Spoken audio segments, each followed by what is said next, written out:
नमस्कार। आज हम एक बहुत ही दुखद घटना पर बात कर रहे हैं। तेलंगाना के सिगाची इंडस्ट्रीज केमिकल प्लांट में जो भयानक विस्फोट हुआ, हमारे पास इससे जुड़े कुछ दस्तावेज भी हैं जिनका शीर्षक है तेलंगाना रासायनिक फैक्ट्री विस्फोट त्रासदी। जी नमस्कार। ये वाकई एक दहला देने वाली घटना है। 30 जून 2025 को हैदराबाद के पास ही है ये जगह, पाशामेलारम। वहाँ इस प्लांट में एक जबरदस्त धमाका हुआ जबरदस्त धमाका। और उसके बाद आग बहुत तेजी से फैली और फैक्ट्री की इमारत का एक हिस्सा भी ढह गया। काफी नुकसान हुआ। अच्छा, तो ये शुरुआती जांच में क्या पता चल रहा है? मतलब धमाका हुआ कैसे आखिर, कोई अंदाजा? हाँ, देखिए, पहली जो रिपोर्ट्स आ रही हैं उनके मुताबिक ऐसा लग रहा है कि विस्फोट शायद एयर हैंडलिंग यूनिट में किसी तरह की कोई रुकावट या खराबी की वजह से हुआ। एयर हैंडलिंग यूनिट यानी ये क्या करती है? ये यूनिट प्लांट के वेंटिलेशन के लिए होती है, हवा का तापमान वगैरह कंट्रोल करने के लिए जरूरी है। और ये प्लांट फार्मा इंटरमीडिएट्स बनाता था, मतलब दवाइयों के लिए जो कच्चा माल लगता है वो। बाप रे। और इसका अंजाम कितना भयानक रहा? सुनने में तो आ रहा है कि काफी लोगों की जान चली गई इसमें। हाँ, ये बहुत ही दुखद पहलू है इसका। अभी तक 42 लोगों की मौत की पुष्टि हो चुकी है, दर्जनों लोग घायल हैं और कुछ तो अभी भी लापता बताए जा रहे हैं। 42 मौतें। हाँ। और घायल भी कई। और कर्मचारी कितने थे उस वक्त फैक्ट्री में? जिस वक्त ये हादसा हुआ उस समय फैक्ट्री में 100 से ज्यादा कर्मचारी मौजूद थे और उनमें से कई लोग स्प्रे ड्राइंग यूनिट के पास थे। ऐसा माना जा रहा है कि धमाके का जो केंद्र था वो वहीं कहीं था। ओह, 100 से ज्यादा लोग। और बचाव कार्य वो कैसे चला? फौरन शुरू हो पाया? जी, बचाव कार्य फौरन शुरू कर दिए गए थे। फायर फाइटर्स तो थे ही, साथ में एनडीआरएफ यानी राष्ट्रीय आपदा प्रतिक्रिया बल और दूसरी जो आपदा टीम्स होती हैं वो सब मौके पर पहुंच गई थीं। मलबे से कई शव निकाले गए, लेकिन बचाव कार्य काफी मुश्किल था क्योंकि इमारत का हिस्सा ढह गया था, आग भी थी। समझा जा सकता है। इतने बड़े हादसे के बाद यकीनन कंपनी पर भी बहुत असर पड़ा होगा। सिगाची इंडस्ट्रीज, उनके संचालन, उनकी स्थिति पर क्या प्रभाव पड़ा है? बिल्कुल। सिगाची इंडस्ट्रीज ने उस प्रभावित यूनिट में जहां यह हादसा हुआ वहां उत्पादन फिलहाल 90 दिनों के लिए रोक दिया है। 90 दिन? काफी लंबा समय है। हाँ, और इमारत को भी काफी नुकसान पहुंचा है। खासकर जो G2 सेक्शन बताया जा रहा है उसे गंभीर संरचनात्मक क्षति हुई है।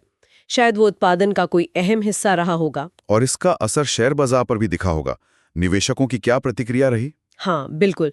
जैसे ही ये खबर आई, कंपनी के शेयर्स में 15% से भी ज्यादा की गिरावट देखी गई। 15%? जी, ये साफ दिखाता है कि निवेशकों में सुरक्षा मानकों को लेकर और कंपनी के भविष्य को लेकर चिंता बढ़ गई है। देखिए, ऐसी घटनाओं के बाद अक्सर निवेशकों का भरोसा डगमगा जाता है। सही कहा। अच्छा, सरकार और प्रशासन की तरफ से क्या कदम उठाए गए हैं?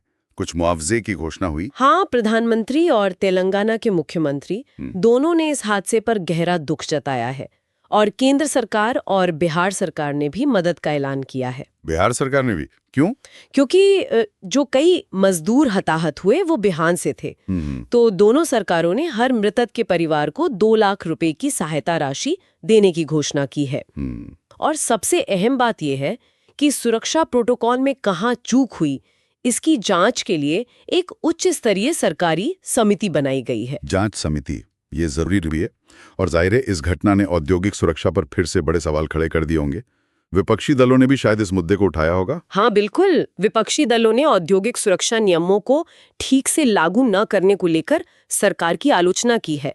देखिए, ये हादसा हाल के सालों में तेलंगाना की सबसे घातक औद्योगिक त्रासदियों में से एक बन गया है। सबसे घातक? जी, इसमें केमिकल प्लांटों की सुरक्षा, उनकी आपातकालीन तैयारी कैसी है और सबसे बढ़कर मजदूरों की हिफाजत को लेकर बहुत गंभीर चिंताएं पैदा कर दी हैं। तो ये सिर्फ एक फैक्ट्री में हुआ धमाका नहीं है, बल्कि ये एक तरह की चेतावनी है, एक बड़ा सबक। बिल्कुल, इसे एक चेतावनी की तरह ही देखा जाना चाहिए। अब सख्त नियमों की मांग उठ रही है। नियमित सुरक्षा ऑडिट हों और जो नियम हैं उन्हें सख्ती से लागू किया जाए, इस पर जोर दिया जा रहा है। ये घटना हमें बार बार याद दिलाती है कि औद्योगिक तरक्की जितनी जरूरी है उतना ही जरूरी है कि सुरक्षा मानकों का सख्ती से पालन हो, कोई कोताही ना हो। तो अगर हम संक्षेप में कहें तो तेलंगाना में सिगाची इंडस्ट्रीज का यह हादसा एक भयानक औद्योगिक दुर्घटना है। कई जानें चली गई। जी, संभावित कारण एयर हैंडलिंग यूनिट की विफलता बताई जा रही है ना? हाँ, शुरुआती जांच तो यही इशारा कर रही है। और कंपनी के कामकाज और आर्थिक स्थिति पर इसका गहरा असर पड़ा है। शेयर्स गिरे, उत्पादन रुका और सबसे बड़ी बात, इसने देश भर में औद्योगिक सुरक्षा पर एक गंभीर बहस छेड़ दी है। बिल्कुल सही।